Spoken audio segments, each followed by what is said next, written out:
Lesson ہے وہ ہے حمد۔ حمد کسے کہتے ہیں؟ حمد جس میں اللہ تعالیٰ کی تعریف بیان کی جائے۔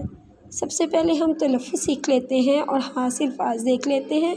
رحمت، عجب، ہمت، عزت، علم، دولت، ان تمام الفاظ پہ اوپر آپ نے دیکھا ہے کہ زیر زبر کی علامتیں لگائی گئی ہیں، اعراب لگائے گئے ہیں تاکہ آپ کو لفظ کو پڑھنے میں آسانی ہو۔ اب ہم نظم کی ریڈنگ کریں گے۔ اللہ تو ہے رحمت والا، نام ہے تیرا برکت والا، یعنی اللہ تعالیٰ کی تعریف بیان کرتے ہوئے کہا جا رہا ہے کہ اللہ تعالیٰ رحمت والا ہے اور اس کا نام جو ہے وہ بہت برکت والا ہے۔ دیتی ہے ہر چیز گواہی، پاک ہے تیری ذات الہی، تو ہی مالک تو ہی رب ہے، مولا تیری شان عجب ہے، یعنی اللہ تعالیٰ کو مالک، رب اور مولا کہا گیا ہے کہ اللہ تعالیٰ کی شان سب سے نرالی ہے۔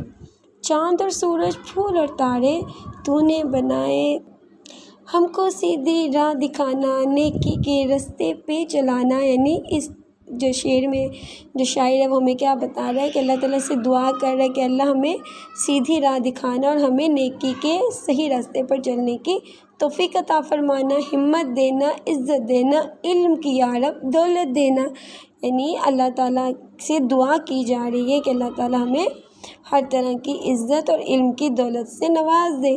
اس نظم کی آپ نے اچھی سے ریڈنگ کرنی ہے، ہو سکے تو آپ اس کو یاد بھی کر سکتے ہیں۔ پھر آپ کے لیے انہوں نے 2 سوال پوچھے ہیں کہ ہر چیز کس بات کی گواہی دیتی ہے، ہر چیز کس بات کی گواہی دیتی ہے، یہ سوال ہے۔ تو آپ اس نظم کو جب پڑھیں گے غور سے تو آپ کو پتہ چلے گا کہ ہر چیز جو ہے وہ اللہ تعالیٰ کی ذات کی ہی گواہی دیتی ہے۔ دوسرا سوال انہوں نے پوچھا ہے کہ ہماری بگڑی ہوئی بات کون بناتے ہیں، تو ہماری ہر بگڑی ہوئی بات کو بنانے والی ذات کس کی ہے؟ وہ بھی صرف اللہ تعالیٰ کی ہے۔ تو اس نظم کو پڑھنے کے بعد ہم کیا سیکھیں گے؟ ہم سیکھ سکیں گے کہ اللہ تعالیٰ کا نام برکت والا ہے اور ہم اللہ تعالیٰ سے اپنے لیے دعا مانگتے ہیں، اور دنیا کی ہر شے جو ہے وہ کس نے بنائی ہے؟ اللہ تعالیٰ نے بنائی ہے۔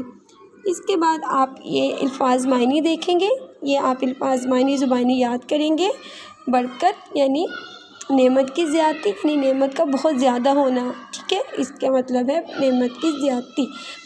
شان یعنی مرتبہ، رتبہ، گواہی یعنی کسی چیز کا ثبوت یعنی پروف دینا، مولا یعنی مالک، اللہ تعالیٰ کو مالک اور مولا کہا گیا ہے۔ عجب یعنی عجیب، انوکھا، حیران کن۔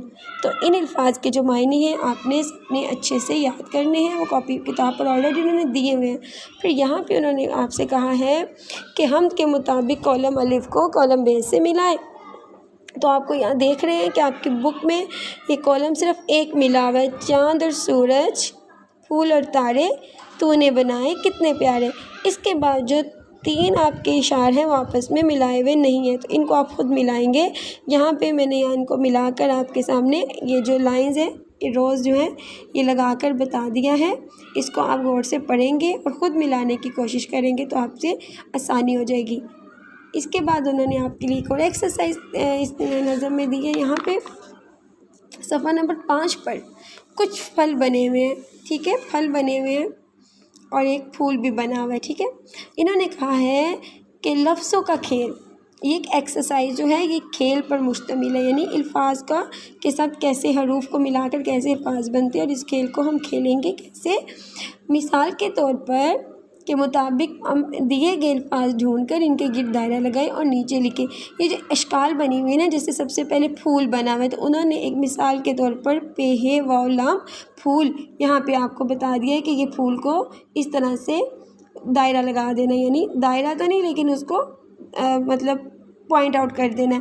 اب اگلی شکل آپ دیکھیں مولی، تو آپ دیکھیں گے کہ میم کہاں ہے، تو میم ہمیں یہ مل گیا، تو اس لائن کو میم واو لام چھوٹی ہے مولی، اس طرح سے یہ ہمارا لفظ جو ہے یہاں پہ آ کے اس جگہ پہ مکمل ہو رہا ہے۔ اس کے بعد دوسرا لفظ اگر ہم دیکھیں تو وہ ہے آم، تو اب ہم الف مدہ سے لفظ دیکھتے ہیں کہ الف مدہ کہاں لکھا ہوا ہے، الف مدہ تو یہاں لکھا ہوا ہے، تو اس طرح سے الف مد اور میم آم یہ جو آپ کو نظر آ رہا ہے، تو اس طرح سے ہمارا یہ لفظ بھی ہمیں مل گیا، تلاش کر لیا ہم نے۔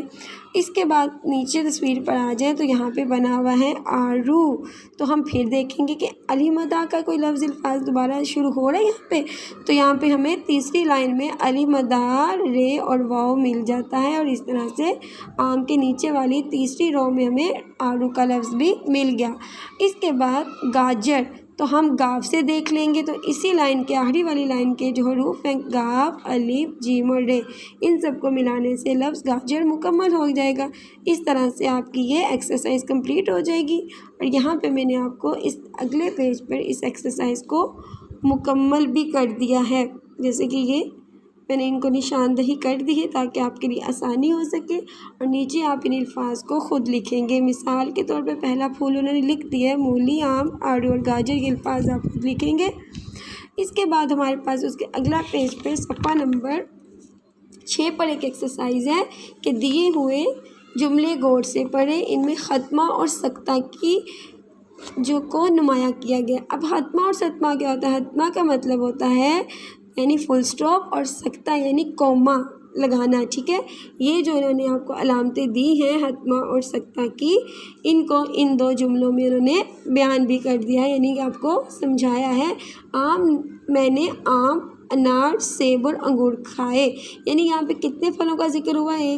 4 پھلوں کا ذکر ہوا ہے، اور 3 پھلوں میں انہوں نے کومے کا نشان لگایا، یعنی سکتہ کی علامت استعمال کر کے، اور اینڈ پر آخر پہ جملے کے ختمہ یعنی فل سٹاپ کی علامت لگا دی۔ تو اس طرح سے ہمارا یہ جملہ مکمل ہو گیا۔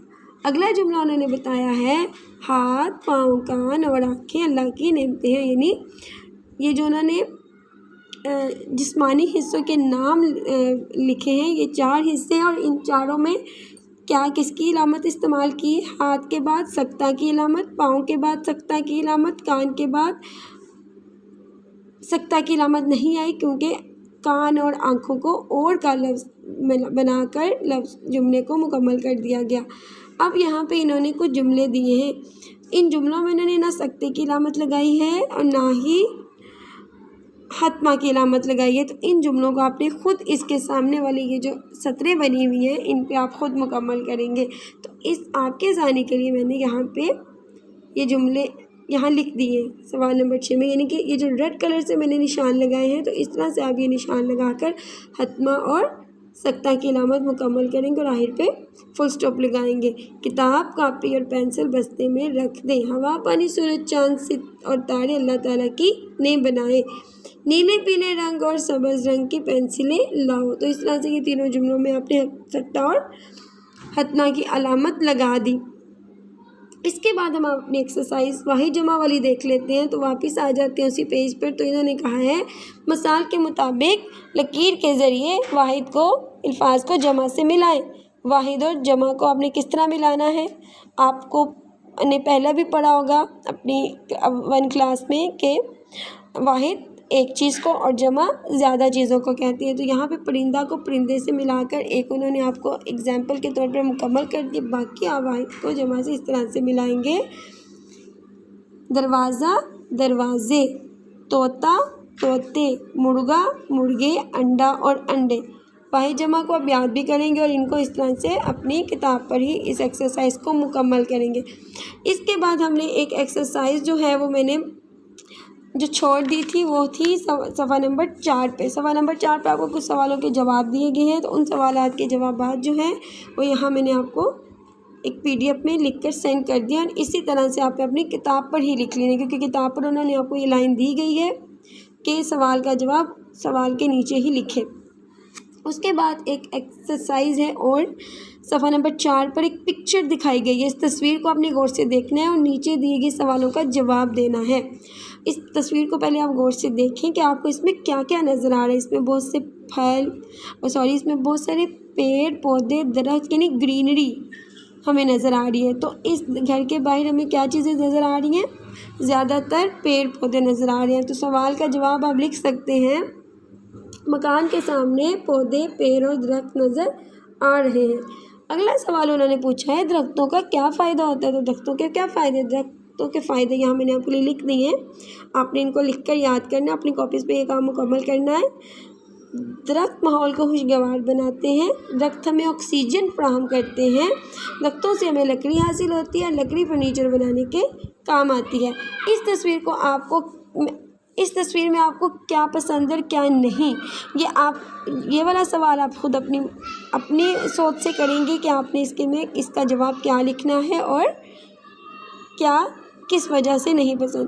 آپ لکھ سکتے ہیں اپنی اگزامپل کے طور پر، اگر میں آپ کو بتاؤں تو یہاں پہ کچرے کی باسکٹ پڑی ہے، تو اس میں سے کچرا جو ہے باہر نکل رہا ہے، تو اس وجہ سے یہ تصویر مجھے تو اچھی نہیں لگ رہی۔ اب آپ کے خیال میں آپ کو کیوں تصویر کا یہ والا پوائنٹ اچھا لگ رہا ہے یا نہیں، تو یہ کونا میرے خیال میں مجھے تو نہیں اچھا لگ رہا، تو اس لیے مجھے یہ حصہ ناپسند آیا۔ وجہ یہ ہے کہ یہاں پہ کچرا پھیلا ہوا ہے، تو آپ اپنی مرضی سے ان سوالات کے جوابات اپنی کاپیز پر لکھیں گے، اور تیسرے سوال کا جواب آپ اپنے ہی ذہن سے اپنی مرضی سے دیں گے، ٹھیک ہے۔ اس طرح سے آپ کی یہ مکمل ایکسرسائز جو ہے یہ صفحہ نمبر 6 تک مکمل ہو جائے گی۔ صفحہ نمبر 7 پر دیے گئی جو ارکان ہیں ان کو آپ نے غور سے پڑھنا ہے، اور ٹی وی سے کوئی سے 3 جملے پڑھیں اور دی گئی ہوئی جگہ پر لکھیں۔ آپ نیوز چینل دیکھ سکتے ہیں یا اپنا کوئی کارٹونسٹ چینل دیکھ کر اپنے اس ایکٹیویٹی کو صفحہ نمبر 7 پر خود مکمل کریں گے۔